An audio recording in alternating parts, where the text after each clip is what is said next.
హైదరాబాద్ లో అత్యాధునిక సౌకర్యాలతో విలాసవంతమైన 3 BHK 4 BHK లగ్జరీ విల్లాలకు ఇప్పుడే సంప్రదించండి.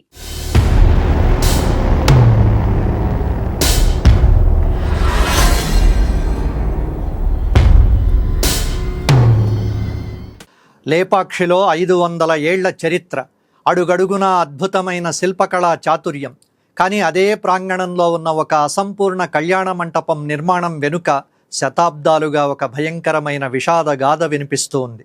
అవును, ఆ గోడపైన రాతి పొరల్లో దాగున్న ఆ ఎర్రటి మరకలను చూపిస్తూ అవి ఒక గొప్ప కళా హృదయుడి కళ్ళ నుండి కారిన నిజమైన రక్తపు చారలని ఇక్కడ స్థానికులు చెబుతూ ఉన్నారు.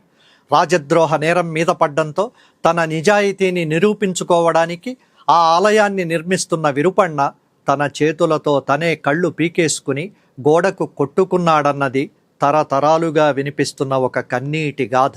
అయితే ఆ గోడపై ఉన్నవి నిజంగానే విరుపಣ್ణ రక్తపు చారల, లేక కాలప్రవాహంలో రాతిపై ఏర్పడ్డ సహజ సిద్ధమైన రంగుల చారల? అసలు ఏ పునాది లేకుండా కేవలం రాతి స్తంభాల అమరికతోనే శతాబ్దాలుగా చెక్కు చెదరకుండా నిలిచిన ఈ కళ్యాణ మంటప శిల్ప కళా చాతుర్యం వెనుక దాగున్న మిస్టరీ ఏంటి? ఈ జానపద కథల వెనుక ఉన్న అసలు చారిత్రక సత్యాలేంటి? ఇంతకు లేపాక్షి వీరభద్రస్వామి ఆలయంలోని ఆ అద్భుతమైన శివపార్వతుల కళ్యాణ మంటపం ఎందుకు అసంపూర్ణంగా మిగిలిపోయింది? అటు స్థానికులు నమ్మే బలమైన సెంటిమెంటును, ఇటు చరిత్రకారులు చెబుతున్న లాజికల్ నిజాలను బేరీజు వేస్తూ విశ్లేషించుకుందాం.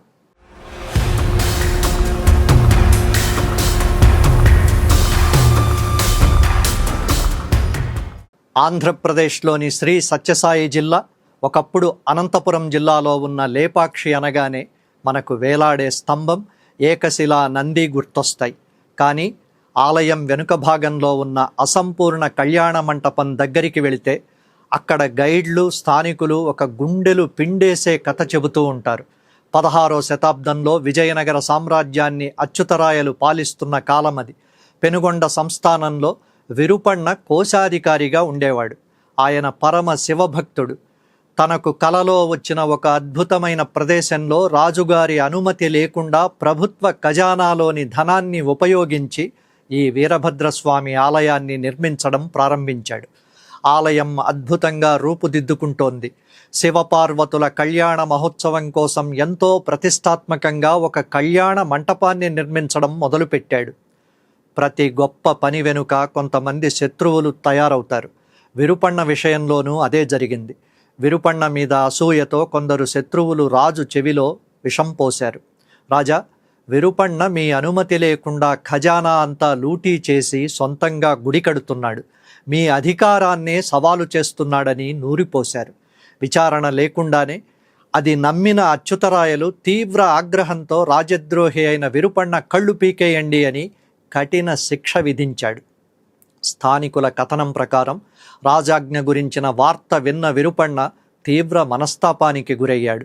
తాను దేవుడి కోసం, కళా వైభవం కోసం చేసిన పవిత్రమైన పనిని రాజద్రోహంగా భావించినందుకు ఆయన గుండె పగిలిపోయింది. రాజభటులు నా కళ్ళు పీకడం ఏమిటి, దైవ కార్యంలో నిమగ్నమైన నా కళ్ళే నా రాజుకు సమర్పిస్తా అంటూ ఆ అసంపూర్ణ కళ్యాణ మంటపం పక్కనే ఉన్న గోడకు తన తలను బాదుకుంటూ తన చేతులతో తనే కళ్ళు పీకేసి ఆ గోడపైకి విసిరేశాడట. అలా కళ్ళ నుండి చిమ్మిన రక్తమే ఆ గోడపై చారలుగా మారిందని స్థానికులు ఈ రోజుకు బలంగా నమ్ముతున్నారు. ఆ నెత్తుటి చారలు శతాబ్దాలు గడిచినా చెరిగిపోకుండా అలాగే ఉండిపోయాయని చెప్తున్నారు. ఆ ఘోర ఘటన జరిగిన రోజే కళ్యాణ మంటపం నిర్మాణం అక్కడికక్కడే ఆగిపోయిందని, శిల్పులు ఉలులు పక్కన పెట్టేసి వెళ్ళిపోయారని చెబుతారు. ఇది వినడానికి ఎంతో ఉత్కంఠభరితంగా ఒక హై వోల్టేజ్ సినిమా కథలా అనిపిస్తుంది. మరి చరిత్రకారులు, పురాతత్వ శాస్త్రవేత్తలు ఈ కథను నమ్ముతున్నారా అంటే ఇక్కడే ఉంది అసలు ట్విస్ట్. చరిత్ర పరిశోధకుల ప్రకారం విరుపಣ್ణ కళ్ళు పీకేసుకున్న కథ కేవలం జానపద కథ లేదా స్థల పురాణం మాత్రమే. దీనికి ఎలాంటి బలమైన చారిత్రక ఆధారాలు లేవు.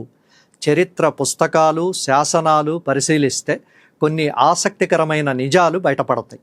చరిత్రకారులు ఏం చెప్తున్నారంటే, లేపాక్షి అన్న పేరు వెనుక ఉన్న రహస్యానికి విరుపన్న కళ్ళు పీకేసుకోవడానికి సంబంధం లేదు అని.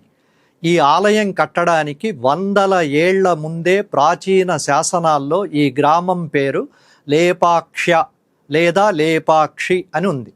రామాయణంలో రావణుడు సీతమ్మను అపహరిస్తున్నప్పుడు అడ్డుకున్న జటాయువు రెక్కలు తెగి ఇక్కడే పడిపోగా రాముడొచ్చి లే పక్షి అని పలకరించడం వల్లే లేపాక్షి పేరొచ్చిందన్నది ఇక్కడ బలమైన నమ్మకం.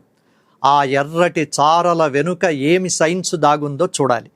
ఆ గోడపై ఉన్న ఎర్రటి మరకల సంగతి ఏమిటో శాస్త్రవేత్తలు తేల్చారు. కొందరు గైడ్లు బ్రిటిషు వారు దీనిపై కెమికల్ టెస్ట్ చేసి అది మనుషుల రక్తమేనని తేల్చారని కూడా ఇప్పటికీ ప్రచారం చేస్తున్నారు. కానీ పురాతత్వ శాఖ రికార్డుల్లో ఎక్కడా అలాంటి ఆధారాలు లేవు. శాస్త్రీయంగా చూస్తే ఆ గోడపై ఉన్నవి రక్తం గుర్తులు కావు.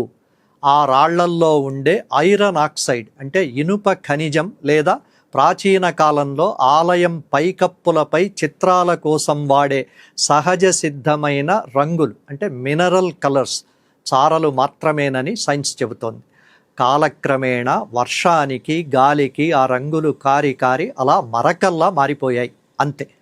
ఒకవైపు విజ్ఞాన శాస్త్రం ఆ ఎర్రటి చారలను ఐరన్ ఆక్సైడ్ లేదా సహజ సిద్ధమైన ఖనిజ లవణాల రంగులుగా కొట్టిపారేస్తుంటే, మరోవైపు శతాబ్దాలుగా ఇక్కడి ప్రజల గుండెల్లో నాటుకుపోయిన సెంటిమెంట్ మాత్రం అది విరుపన్న త్యాగానికి గుర్తు అని ఘోషిస్తోంది.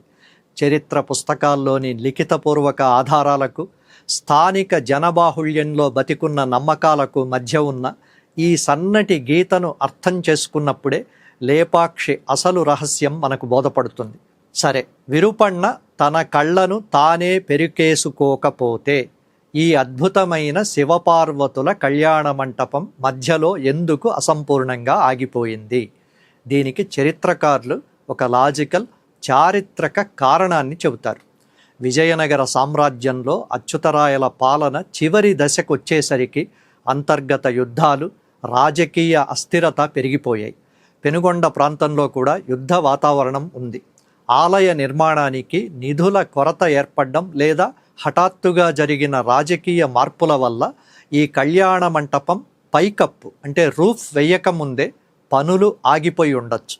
అసలు ఏ పునాది లేకుండా కేవలం రాతి స్తంభాల అమరికతోనే శతాబ్దాలుగా చెక్కు చెదరకుండా నిలిచిన ఈ కళ్యాణ మంటప శిల్ప కళా చాతుర్యాన్ని చూస్తే ఎవరైనా ముక్కున వేలేసుకోవాల్సిందే.